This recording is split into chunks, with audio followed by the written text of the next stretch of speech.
Yo, selamat datang di channel Warga Anime, warganya para wibu sedunia. Dan masih bersama Mr. Q di sini. Pada kesempatan kali ini, Mr. Q akan melanjutkan pembahasan alur cerita light novel Tensei Tersalem Dataken volume 9 part 14. Jika kalian belum menonton part sebelumnya, kalian bisa menontonnya terlebih dahulu di link yang tertera di deskripsi. Di sini kita akan diperlihatkan Elmesia yang sangat ketakutan dengan bauan Rimuru yang paling berbahaya jika hilang kendali. Dan langsung saja, tanpa basa-basi lagi, mari kita mulai.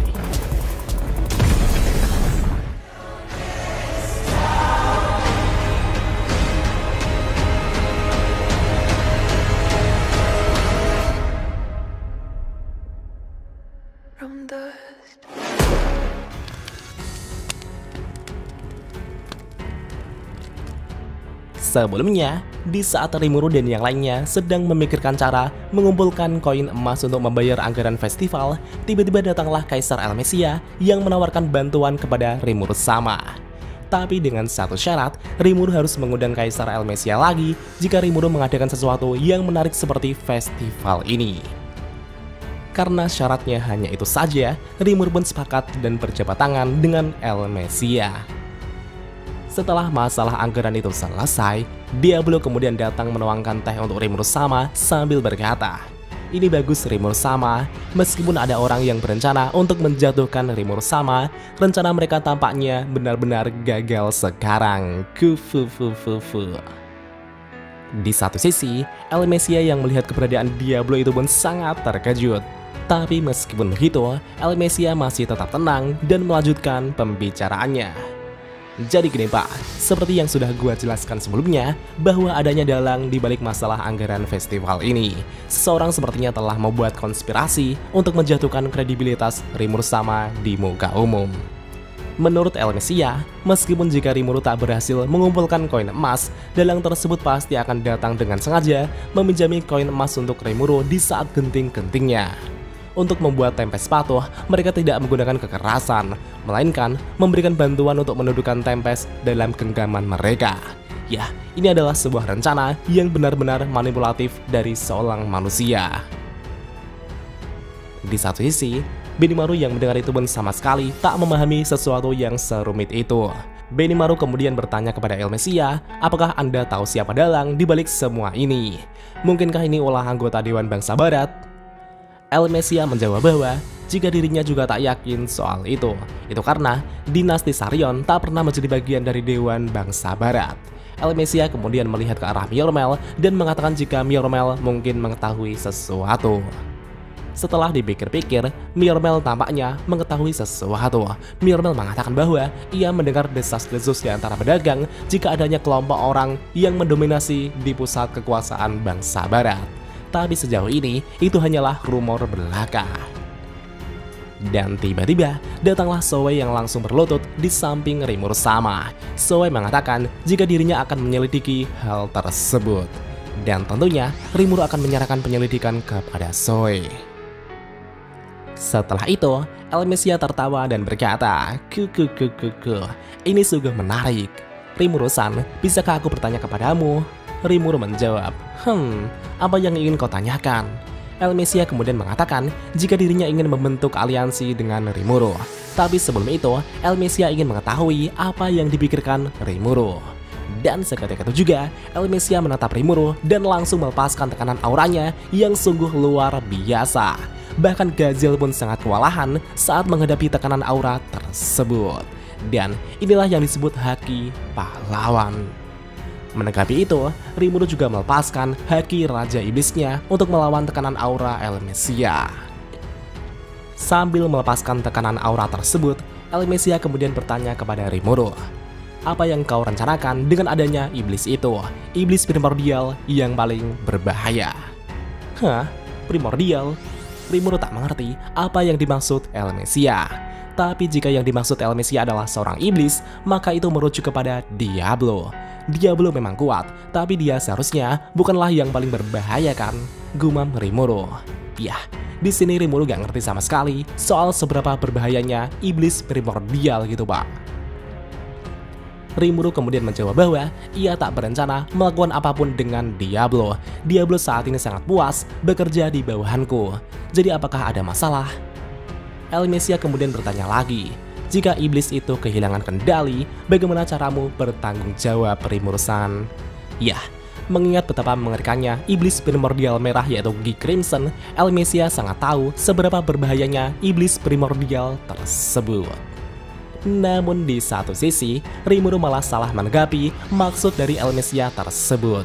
Rimuru bergumam, Diablo memang anak bermasalah seperti halnya Sion. Mereka berdua bahkan selalu menyarankan tindakan yang gegabah.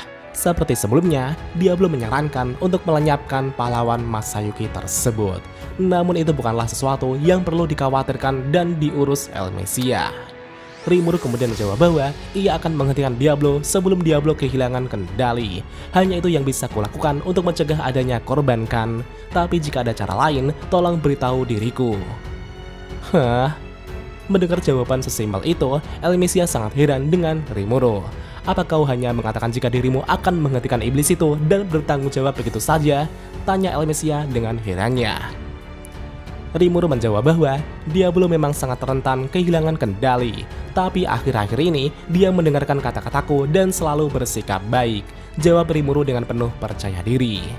Menurut Rimuru, jika Diablo dan Sion berada di tempat mereka sekarang, seharusnya tak ada yang perlu dikhawatirkan. Mendengar jawaban Rimuru tersebut, Elmesia pun menghentikan tekanan auranya dan tersenyum lucu. Elmesia kemudian mengatakan jika dirinya sudah mengerti cara berpikir Rimuru. Tapi jika Rimuru berniat melawan manusia, Elmesia akan menghentikan Rimuru dengan seluruh kekuatan yang ia miliki. Elmesia berharap agar Sarion dan Tempest bisa menjalin hubungan baik dan memperdalam ikatan antar negara. Dan tentunya, Rimuru pun menyetujui aliansi antara negara Sarion dengan Federasi Jurat Tempest. Setelah semua masalah terselesaikan, dengan demikian, rapat malam ini pun berakhir sampai di sini. Singkat cerita, di keesokan harinya, lebih tepatnya di hari ketiga festival pembukaan Tempest, babak final dari turnamen bela diri akan segera dimulai. Souka kemudian memperkenalkan dua peserta yang memasuki final, yaitu Gupta dan pahlawan Masayuki yang saling berhadapan di atas arena. Dan segera setelah itu, pertandingan mereka pun dimulai. Namun di satu sisi, sebelum pertandingan benar-benar dimulai, Masayuki terlihat cemas sekali. Bahkan saking cemasnya, Masayuki hampir ngompol di celana. Bagaimana aku bisa menang? Apa-apaan ini? Semua peserta di turnamen ini benar-benar monster. Aku ingin lari dari tempat ini. Apa yang harus kulakukan? Bagaimana caranya agar aku bisa kembali hidup-hidup? Gumam Masayuki. Namun ketika melihat lawannya, Masayuki melihat Gupta yang berdiri dengan cemas.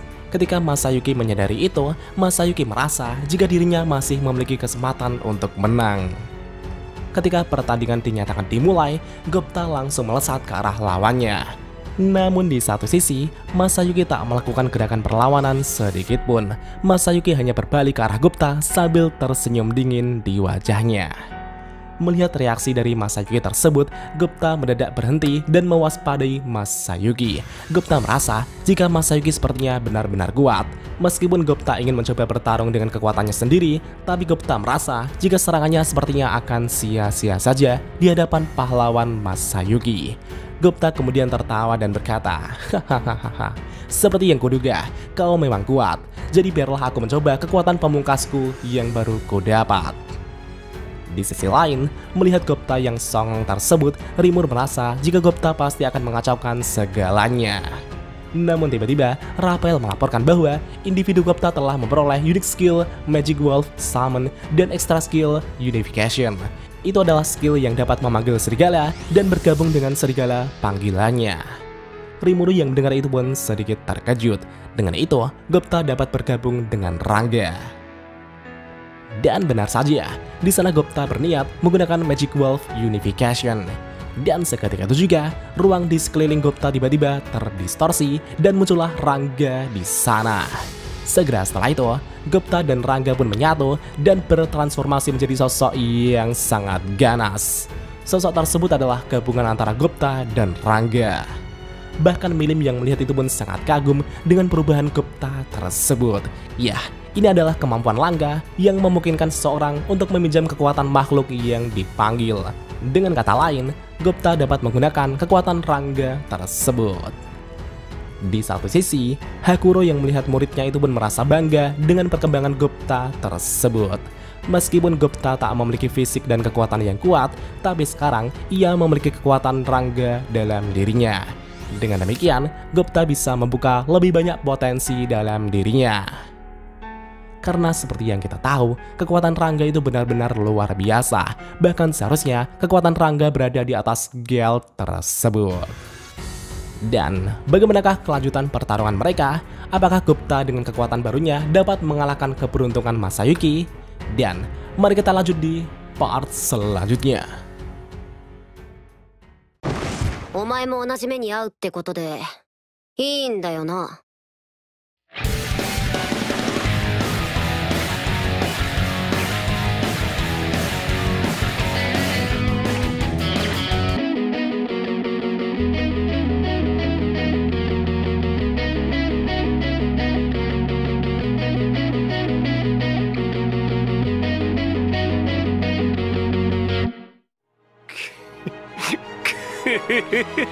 久しぶりの現世です。せいぜい楽しむとしましょうか。 Dan jika ada kesalahan dalam pembahasan, Mimin mohon maaf. Dan sekian untuk pembahasan kali ini. Dan jangan lupa klik like dan subscribe juga ya guys. Tentu saja di Warga Anime.